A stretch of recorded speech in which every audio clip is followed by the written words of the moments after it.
नमस्कार दोस्तों। अंकिता भंडारी, जिसके साथ ना सिर्फ अन्याय हुआ बल्कि 2 साल से भी ज्यादा बीत जाने के बाद अंकिता और उसके परिवार को पूरा इंसाफ नहीं मिला है। जी हाँ, 30 मई 2025 को कोटद्वार की सत्र अदालत ने तीनों आरोपी पुलकित आर्य, सौरभ भास्कर और अंकित गुप्ता को उम्र कैद की सजा सुना दी है। कोर्ट ने माना है कि तीनों ने मिलकर अंकिता भंडारी की हत्या की और सबूत छिपाने की कोशिश की है। इसी के साथ कोर्ट ने हर एक पर 50-50 हजार का जुर्माना भी लगाया है। लेकिन क्या ये सही इंसाफ है? पूरा इंसाफ मिल गया है? कहानी यहाँ पर खत्म हो गई है? नहीं, अंकिता के माता पिता इस फैसले से संतुष्ट नहीं है, और हो भी क्यों। उनके पिता वीरेंद्र भंडारी ने कहा कि जिन्होंने हमारी बेटी को मारा उन्हें फांसी मिलनी चाहिए। इसी के साथ एक सवाल है जो जब से ये मामला सामने आया है तब से उठ रहा है, लेकिन उस पर कोई बात नहीं चल रही है। जांच में पता चला था कि अंकिता पर रिजॉर्ट में आने वाले एक वीआईपी गेस्ट को विशेष सेवाएं देने का दबाव डाला जा रहा था। वो वीआईपी कहाँ है जिसे उसने ठुकरा दिया था? अंकिता ने अपने दोस्त को व्हाट्सएप पर बताया था कि रिजॉर्ट में उसे गलत काम करवाने की कोशिश हो रही है, और इसके सबूत भी सामने आए थे, चैट भी सामने आई थी। उसने कहा था, गरीब होना मतलब ये नहीं कि मैं खुद को बेच दूं। उसकी इस हिम्मत की कीमत उसे अपनी जान देकर चुकानी पड़ी। यानी एक वीआईपी गेस्ट को विशेष सेवाएं न देने के कारण अंकिता को मारा गया था। ऐसे में सबसे बड़ा सवाल जो आज भी अनसुलझा है, वो वीआईपी कौन था? उसका जिक्र क्यों नहीं है? एसआईटी की 500 पेज की चार्जशीट और 97 गवाहों के बयान और 30 से ज्यादा सबूत शामिल हैं, लेकिन उस वीआईपी की पहचान का कोई जिक्र नहीं है। 2 साल से भी ज्यादा बीत गए हैं, लेकिन उसकी पहचान अभी तक नहीं हुई है। मांग है कि इस मामले में आगे की ऊपरी अदालत में अपील की जाए और वीआईपी की पहचान के लिए स्वतंत्र जांच हो। वहीं 2024 में खुद अंकिता की मां सोनी देवी ने दावा किया कि उन्होंने एक वीआईपी का नाम पुलिस को दिया है, जो नाम था अजय कुमार, लेकिन कोई भी कार्रवाई नहीं की गई। तो वहीं दूसरी ओर पुलिस ने दावा किया कि सोशल मीडिया पर जो चर्चा चल रही है, वीआईपी की जो बात चल रही है, वो निराधार है, और अगर कोई सबूत है तो उसे एसआईटी को दिया जाए।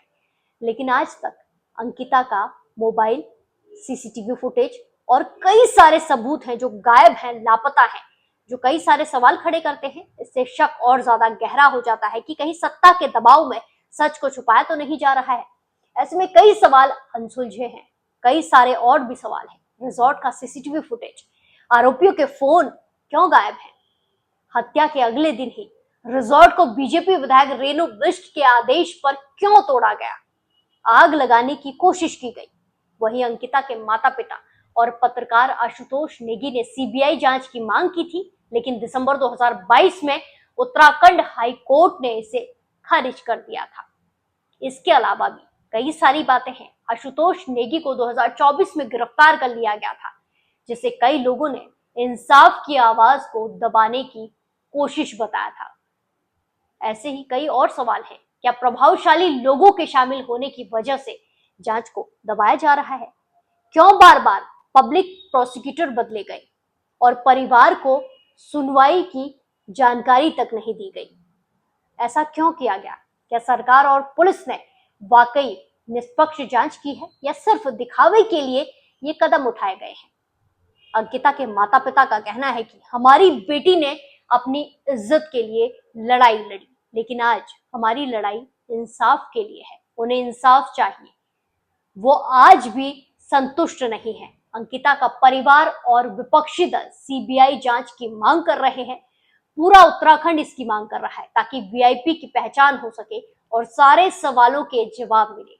परिवार ने कहा है कि वो हाई कोर्ट और सुप्रीम कोर्ट में अपील करेंगे, ताकि दोषियों को फांसी की सजा मिले और वीआईपी की पहचान हो। इसी के साथ अंकिता के लिए इंसाफ की लड़ाई सड़कों पर भी जारी है।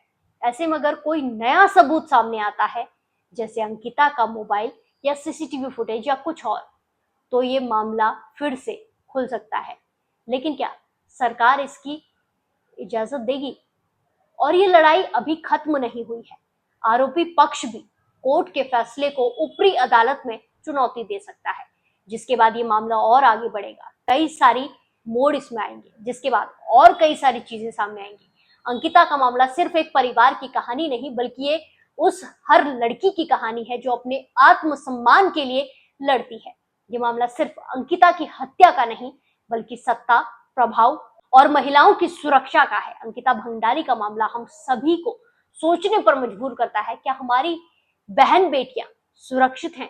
क्या सत्ता के आगे सच दब जाता है? अगर वीआईपी की पहचान नहीं होती तो क्या ये इंसाफ पूरा होगा?